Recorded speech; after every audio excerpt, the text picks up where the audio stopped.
it left and right. Okay. And we'll do that once we have everybody join. Perfect. Oops. But I can hear you loud and clear, so just remember you don't have to have your video on. I'm pretty sure that your face won't be recorded, so if you do want to have your...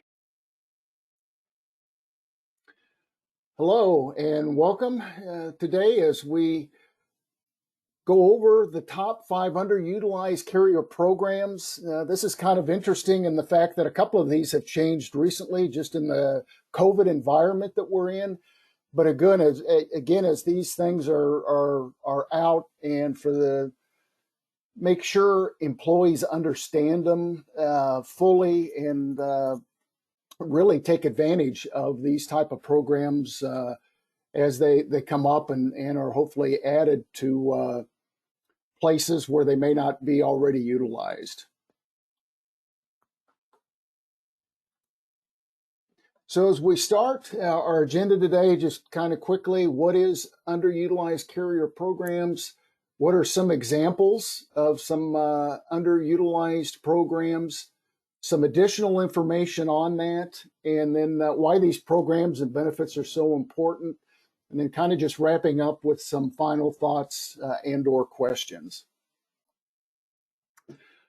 Underutilized carrier programs, and I kind of wanted to start off with a couple of definitions. Underutilized carrier benefits that are having more potential than are currently being realized. So there's more potential out there with the programs that may already be in use, and then also just not being fully used by the employee side of things. And a lot of times just has to do with understanding and what the real value is being relayed out to the employees. Number one is the cost estimate tools that most carriers have out there.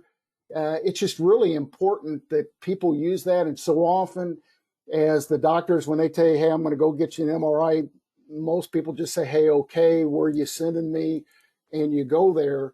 And in and out of network options, they really matter. There's big time differences in your out-of-pocket exposure, as well as deductibles are higher now. So a lot of the front end money is coming from the employees. So, you want to go in there. There's some big differences.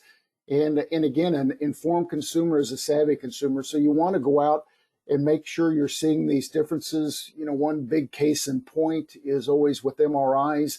If it's in and out patient at a hospital, you're paying maximum dollars where it's going to be between $2,000 to $3,000 versus going down the street. You can get some of those as low as $600, $700, possibly $800. So huge differences, especially if it's coming out of your deductible aspect and out of pocket. That's something you really want to be on top of and to understand that there are some really big differences. Not everything's the same cost out there, so you really want to be a savvy consumer.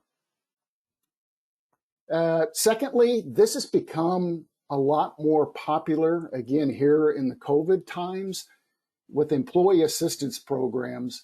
There's a lot of these that are out there, and it's great, especially you're hearing probably on the news with a lot of more mental issues coming out of the COVID. Has to do with stress, people relating to each other.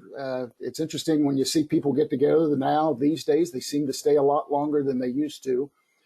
But the counseling benefits are big. So it's confidential, and it's something that the employees can go to and have somebody really to bounce some things off of and to really talk through some issues.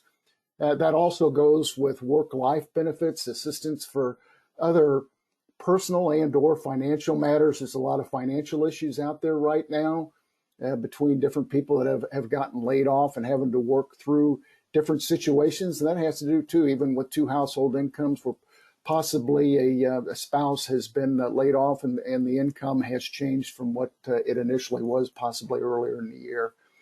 And then also for information and resources, it's just a great place to get some extra help. There's a lot of times there's legal assistance that they can give you and or at least refer you to some places in order to get help, save you a lot of time and effort on that aspect. So again, employee assistance programs are something that can really give the employees some extra resources to be able to go through during changes or tough times they may be going through.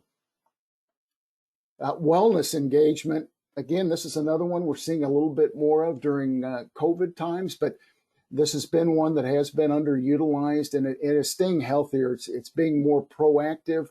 A lot of the carriers have a coach that's available to you, and that has to do with hopefully helping you with your change in habits, get rid of some of those bad habits and getting in some healthy habits. It's a step-by-step process. What's great about these two is most plans, you can determine how much you really want to participate. So kind of going full in, and or depending if there's just some particular pieces that you want to focus on, that's available. And then lastly, in participating in these, usually you see a decrease in absenteeism. People are healthier, their minds are clearer, it improves the endurance both at work and at play. So it really increases your mental capacity too as you actually get healthier on the physical side. Voluntary coverages. Again, this is in work sites one kind of focus on, but voluntary coverages are great for groups. One, it allows the employee to more tailor their needs to their production, to their budgets, and to fit their needs physically. So that can do with out-of-pockets, but can also do with health history and family history. So it's something that they can really build a plan that's really specifically to themselves. Benefits are frequently enhanced more and are more cost effective than individual coverages. So going through even though it's voluntary through your group, normally those coverages are going to be better than you can find on the individual market, and most definitely in the pricing structure also. And lastly, but still important, most of these benefits are either portable or convertible. So a lot of these are things you can take with you, not all of them, but most of them, like critical illness, some of those accident plans, hospital indemnities, some of those things that you're able to take with you. So if those are really important as an employee, you're able to convert those and take those with you. Same thing can be said for life insurance also if it's on a voluntary basis. And lastly, probably the big one that it's just, gosh, I'm going to say more than quadrupled. It's just gone through the ceiling. I think this is one we're going to see probably doctors and continue to grow as we adapt in these COVID times with virtual visits. Just so many impacts. One, the cost is less, so you're going to save some out-of-pocket dollars. It's a time saver. You're not going to the doctor's office. You're not sitting in the waiting room around other people.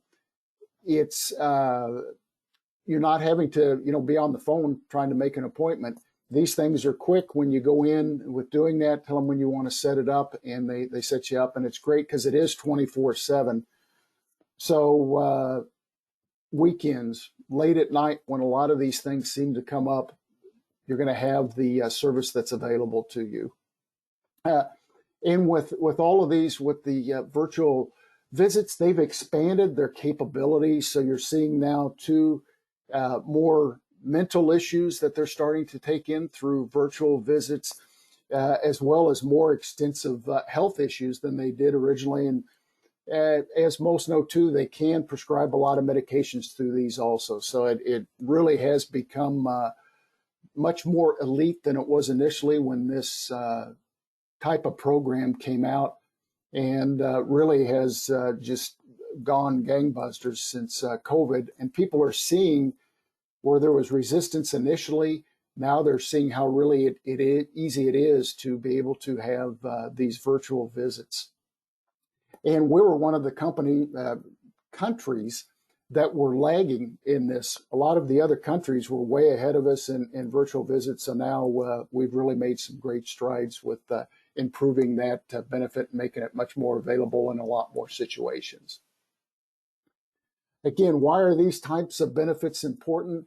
It really helps increase the employee engagement, creating really additional options. So again, it's helping the employee to really get engaged and to find the best fits for themselves, in ensuring the employees have additional help in dealing with some of these issues that are going on too, such as not only work related, but personal issues also. And again, that's going to help on the employee engagement. saving time and out-of-pocket dollars. That's just really big, both personally and on the pocketbook. To all of us now, everybody's trying to squeeze a lot more dollars than they did before. This is a great way to make sure you're maximizing your efforts, saving time, and then saving those dollars that you don't really need to spend, that you can save and keep those in your pocketbook. Communicating these programs is key, keeping it front of mind in front of the employees. We're here to help on that too. Anything we can do to keep those promotional items or flyers in front, to keep them in front of your employees. Very important to make sure they understand these. And a lot of times it's just going to be taking it in bite-sized pieces and not all at once. It's just kind of gradually, hopefully, moving these programs along so there's more and more engagement. And again, that has to do with helping employees to become more proactive instead of reactive. So often it's after something happens to us, that's when we go into the doctor. This is more healthier choices and really being more proactive on your health and mental end instead of reactive. And then again, it should, and in most cases, reduce sick time leave and lost productivity, because you're going to be healthier mentally too as you're going through a lot of these programs and options that you have available to you as an employee. Just some last things to keep in mind. Besides administering, most of these programs are at no additional cost to the employer. I mean, it's really some great benefits that are being missed. There's some additional ones out there also, as far as with smoking cessation, weight loss, if you want to get more specific, that are available too. And it helps employees control what type of coverages and costs are important to them and what's going to bring them the most value.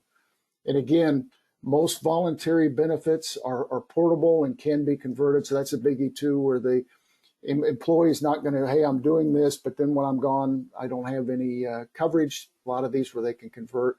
And then again, a biggie is assisting and helping employees who want to make some change in their daily habits and become more proactive in their health. And all of this is just moving to a healthier, well-being, well-rounded work life, and all the different distractions that can come in to help kind of settle some of those things and keep us focused on the job at hand and to be more proficient at what we're doing each day. And with that, if you have any questions, again, Greg West, account manager here at Infinity Benefit Solutions. You can see my phone number, fax number, and or email that's on here. And always glad to take any questions, so you can email or give me a call. We're here to help. Thank you.